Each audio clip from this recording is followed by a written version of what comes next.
Welcome दोस्तों, एक और नई वीडियो में। बहुत सारे दिनों के रेस्ट के बाद अब मैं दखला से निकला था वापस मोरितानिया जाने के लिए।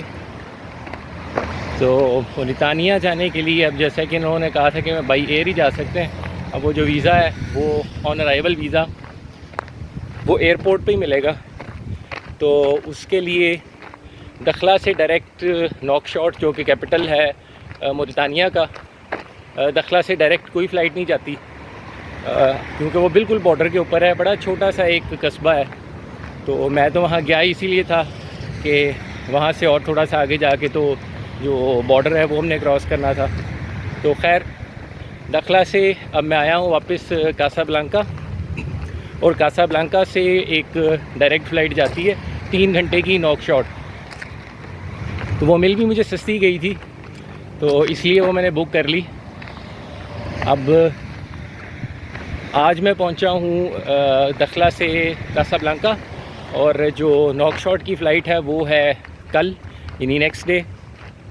और आज रात अब इधर कासाब्लांका में ही रुकना है। तो कासाब्लांका को ऑलरेडी हमने एक्सप्लोर कर लिया है। तो शहर के अंदर तो खैर आज मैं नहीं जाऊँगा, उसकी ज़रूरत भी नहीं है। एक सस्ता सा कमरा मिल गया था यहाँ करीब ही, एयरपोर्ट के करीब भी, इतना करीब भी नहीं कह सकते। कासाब्लांका बहुत बड़ा शहर है, तो उसका जो एयरपोर्ट है वो शहर से बहुत दूर है, काफ़ी बाहर करके है। तो बहरहाल फिर भी रिलेटिवली करीब एक जगह मिल गई थी, उसको मैंने बुक कर लिया।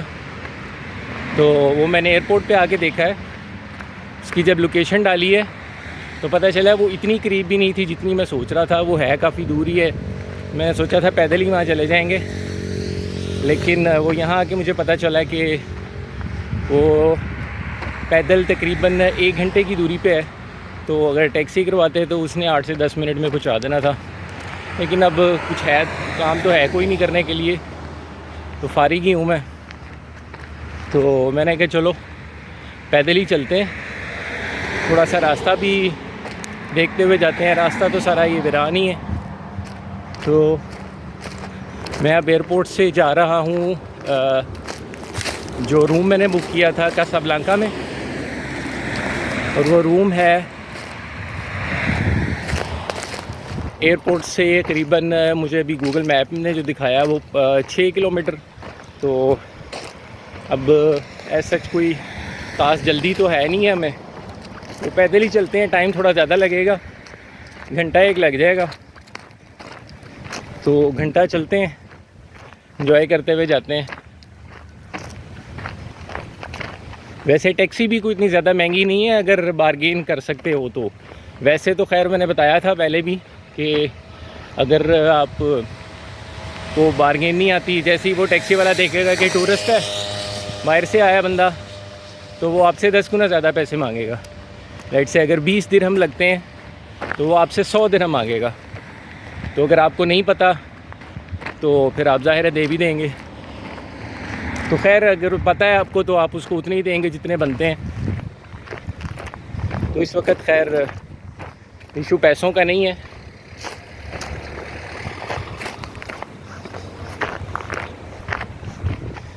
टैक्सी वैसे में 20 दिरहम में मिल जानी थी, लेकिन इस वक्त खैर इशू पैसों का नहीं है, टाइम काफ़ी है। तो मैंने कहा चलते हैं, पैदल ही चलते हैं।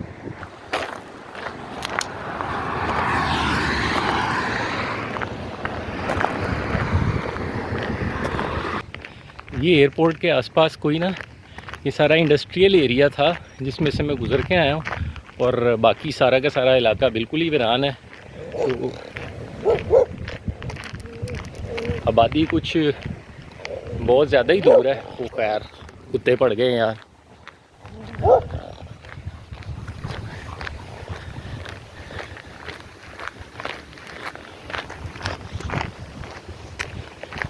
आबादी एयरपोर्ट से कुछ ज़्यादा ही दूर है, लेकिन मुझे एक बात की समझ नहीं आई। मैंने जब booking.com के ऊपर इसका डिस्टेंस चेक किया था एयरपोर्ट से, तो वो तो बड़ा थोड़ा बता रहा था, लेकिन ये अभी जब मैंने आके दोबारा लोकेशन डाली है तो रास्ता बहुत ही लंबा दूर है। चलो खैर, एयरपोर्ट के आसपास ना बिल्कुल कोई आबादी नहीं है। एयरपोर्ट शहर से बहुत ही दूर है, बहुत ही दूर है। अब ये मेरे पीछे एक चलते चलते कब्रिस्तान भी नज़र आ गया मुझे। यहाँ दखला से आते हुए दखला एयरपोर्ट के ऊपर भी उसने रोक लिया मुझे, इमिग्रेशन वाले ने काफ़ी। हालांकि ये होना नहीं चाहिए था ऐसा, क्योंकि एक शहर से दूसरे शहर जाना था विद इन कंट्री, मोरक्को के अंदर ही की फ़्लाइट थी। लेकिन बहरहाल फिर भी उसने रोक लिया इमिग्रेशन वाले ने पासपोर्ट चेक करते हुए। तो अब पासपोर्ट के ऊपर एक एग्ज़िट स्टैंप लगी हुई है, और उसी एग्ज़िट स्टैंप यानी कि जब मैं ये वेस्टर्न सहारा से जा रहा था मोरितानिया की तरफ, तो ज़ाहिर है जो मोरक्कन साइड थी, इन्होंने तो एग्ज़िट लगा दी थी ना स्टैंप, तो वो तो बाद में उन्होंने दूसरी साइड वालों ने जाने नहीं दिया, तो वहाँ से वापस आना पड़ा। तो फिर जो एग्ज़िट स्टैंप लगाई थी मोरक्कन साइड वालों ने, इसको इन्होंने एनोल्ड किया। अब उसकी एक और स्टैंप लगाई उसके ऊपर एनोल की, यानी कि उसको कैंसिल किया। अब वो उसकी वजह से ना आज ये जो दखला एयरपोर्ट के ऊपर उसने मुझे रोक लिया, और काफ़ी देर इन्वेस्टिगेशन करता रहा, कभी एक के पास कभी दूसरे के पास, कि भाई ये क्या है। तो बहरहाल खैर मैंने उसको एक्सप्लेन किया सारा कि ये मसला हुआ था इस तरह का।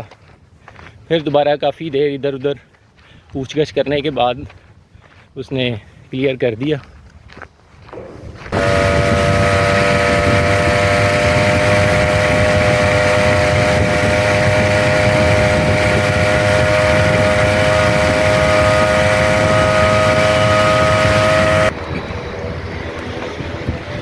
ये कमाल हो गया। एक बिल्कुल ही पिटपिटी के ऊपर बंदा जा रहा था, उसने लिफ्ट दे दिया रास्ते में, तो वो जो वीरान सा इलाका था वो सारा उसने पार करवा दिया। और आके यार प्यास भी बड़ी लगी हुई थी, जूस लिया मैंने, और बस अब अपने रूम के करीब ही आ गए। तो ये है भैया रूम अपना, बड़ा एक अच्छा, ये रूम नहीं दरअसल इन्हें किसी अपार्टमेंट है, उसमें वो बंदी ने कुछ रूम रेंट पे रखे हुए हैं। ये बिल्कुल टिपिकल मोरक्कन स्टाइल का इनकी बैठक है। और अच्छा गुड हो गए यार, किचन भी है लेकिन खैर अपने लिए ज़रूरत नहीं है। ये है अपना कमरा, और ये कमरा मुझे पड़ा है 25 यूरो में। तो है थोड़ा सा महंगा, लेकिन अब मजबूरी है। तो बहरहाल, तो दोस्तों जैसा कि मैंने बताया था कि ये जो रूम मुझे मिला है अभी यहाँ पर कासाब्लांका में, ये दरअसल एक अपार्टमेंट है किसी का प्राइवेट। तो उसने रूम मुख्तलिफ़ लोगों को, जैसे एयरबीएनबी होती है या फिर ये booking.com के ऊपर ना कुछ दिनों के लिए या एक दिन के लिए पर नाइट के हिसाब से ये रेंट करते हैं। तो इसकी ओनर लेडी है कोई मोरक्कन, तो वो बड़े मामूली से फ़ीस के एवज़ ना आपको खाना भी दे देती है। अगर आप दोपहर को आने हैं शाम को, तो नाश्ता भी मिल जाता है और शाम का खाना भी मिल जाता है। तो शाम को इनका एक स्पेशल हरीरा सूप होता है, वो उसने कहा था अवेलेबल है, अगर खाना है तो आपको मिल जाएगा शाम को। तो जनाब वो हरीरा सूप इनका एक स्पेशल वो तैयार किया गया है, तो वो लेडी अभी मुझे दे गई थी, और बहुत ही नाइस बंदी थी यार, बहुत ही नाइस बंदी। और बड़े एहतमाम के साथ जनाब ये हमारा जो सूप है वो सारा और खाना ये सजाया गया यहाँ पे। तो अभी हम बैठ के ज़रा अपना सूप, और ये साथ होती है जनाब एक ये रोटी, ब्रेड है मोरक्कन इसको, और साथ ये मीठा, मुझे इसका नाम भूल गया है, ये जो तंजीर में हमने खाया था ये बकलावा टाइप, तो ये भी है साथ में। तो एक शाहाना डिनर हो गया यार जाते जाते यहाँ से। तो सूप पीते हैं और अपना डिनर एंजॉय करते हैं। How are you? Yes, thank you. It's a hot? Sorry? It's a hot? Yes, a little bit. Yes. Yes. Can you switch it on? Yes, it will be. It's there. Thank you.